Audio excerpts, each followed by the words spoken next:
ಆದ್ಯ ಮಂಗರ ಈಗ ಬಂದಮ್ಮ.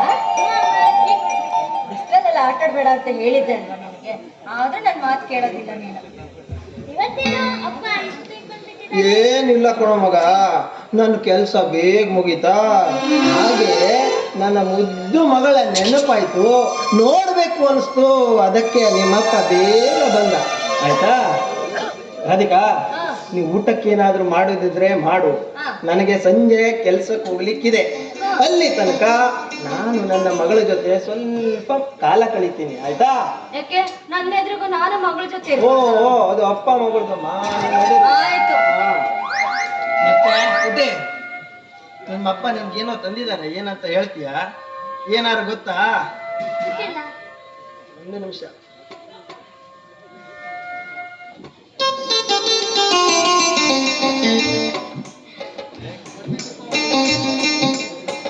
ಮತ್ತೆ ಹೇಗಿದೆಯಾ ಪುಟ್ಟ?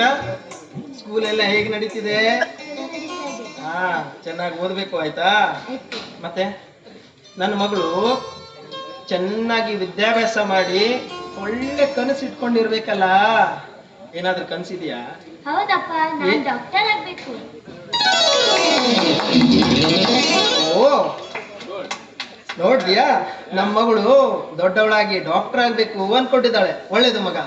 ಡಾಕ್ಟರ್ ಆಗಿ ಏನ್ ಮಾಡ್ಬೇಕು ಅನ್ಕೊಂಡಿದ್ದಾಳೆ ನಮ್ಮ ಮಗಳು? ಬಡ ಜನರಿಗೆ ಸೇವೆ ಮಾಡ್ಬೇಕು. ಆಹಾ, ತುಂಬಾ ಖುಷಿ ಆಯ್ತು ಮಗ, ನಿನ್ನ ಮಾತು ಕೇಳಿ ತುಂಬಾ ಖುಷಿ ಆಯ್ತು. ಇದೇ ಮಾತನ್ನ ನಮ್ಮ ಮನೆಗೆ ಹೇಳ್ತೀಯಾ? ನೋಡು, ಅಮ್ಮ ಬಂದೇ ಬಿಟ್ರು. ಹೇಳಿ, ಆದ್ಮೇಲೆ ಡಾಕ್ಟರ್ ಆಗ್ತೀನಿ, ಮತ್ತೆ ಬಡ ಜನರಿಗೆ ಸೇವೆ ಮಾಡ್ತೀನಿ. ನೀನ್ ಡಾಕ್ಟರ್ ಆಗ್ತೀನಿ ಅಂದ್ರೆ ನಮ್ಮಿಬ್ಬರಿಗೆ ಎಷ್ಟೇ ಕಷ್ಟ ಆದ್ರೆ ಚಿಂತೆ ಇಲ್ಲ, ನಾವು ನಿಮ್ಮನ್ನ ಓದಿಸ್ತೀವಿ. ಆಯ್ತಾ? ನಿಮ್ಗೆ ಎಷ್ಟೇ ಕಷ್ಟ ಆದ್ರೂ ನಾವು ನಿನ್ನ ಜೊತೆ, ನಿನ್ನ ಕನಸನ್ನ ನನಸಾಗಿಸುವಲ್ಲಿ ನಾವು ಸಹಾಯ ಮಾಡ್ತೀವಿ. ಆದ್ರೆ ನೀ ಮಾತ್ರ ಚೆನ್ನಾಗಿ ಓದ್ಬೇಕು. ಅಪ್ಪ ನಿಮಗೋಸ್ಕರ ಕಷ್ಟ ಪಡ್ತೀನಿ, ಅಪ್ಪನ ಕಷ್ಟ ಅರ್ಥ ಮಾಡ್ಕೋಬೇಕು. ಗೊತ್ತಾಯ್ತಾ? ಜಾಣೆ.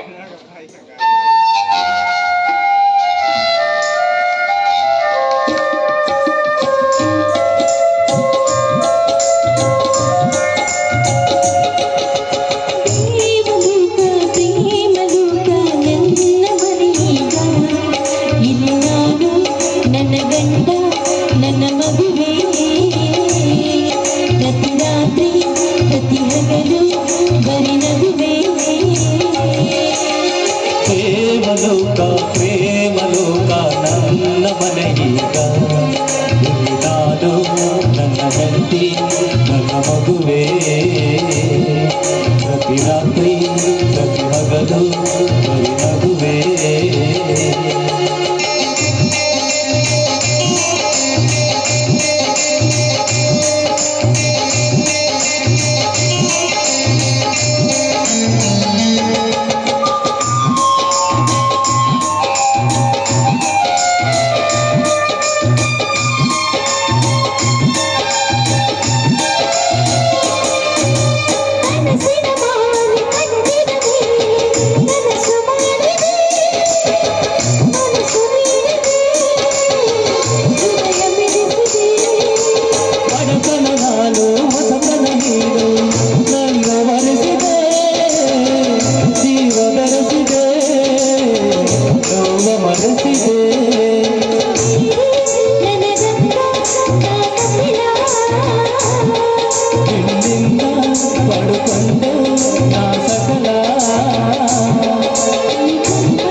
ಅತಿ ವಿರಳ ಅತಿ ಸರಳ ನಿನ್ನ ರೂಪ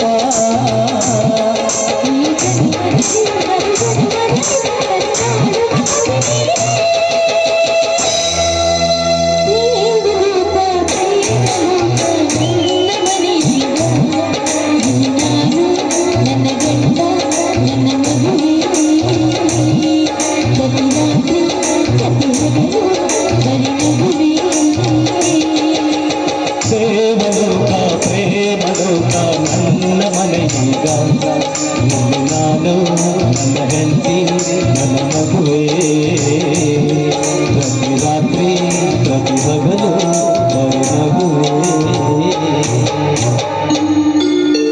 ಬಾಬಂಗಾರ ನೀ ಆಟಾಡ್ಕೊಂಡು ನಾನು ಸುಸ್ತಾಗಿರ್ತೀಯ ನಿನ್ಗೆ ಹಶ್ವಾಗಿರುತ್ತೆ ನನ್ನ ಮುದ್ದಿನ ಮಗಳು ಊಟ ಮಾಡಿಸ್ತೀನಿ ಬಾಬಂಗಾರ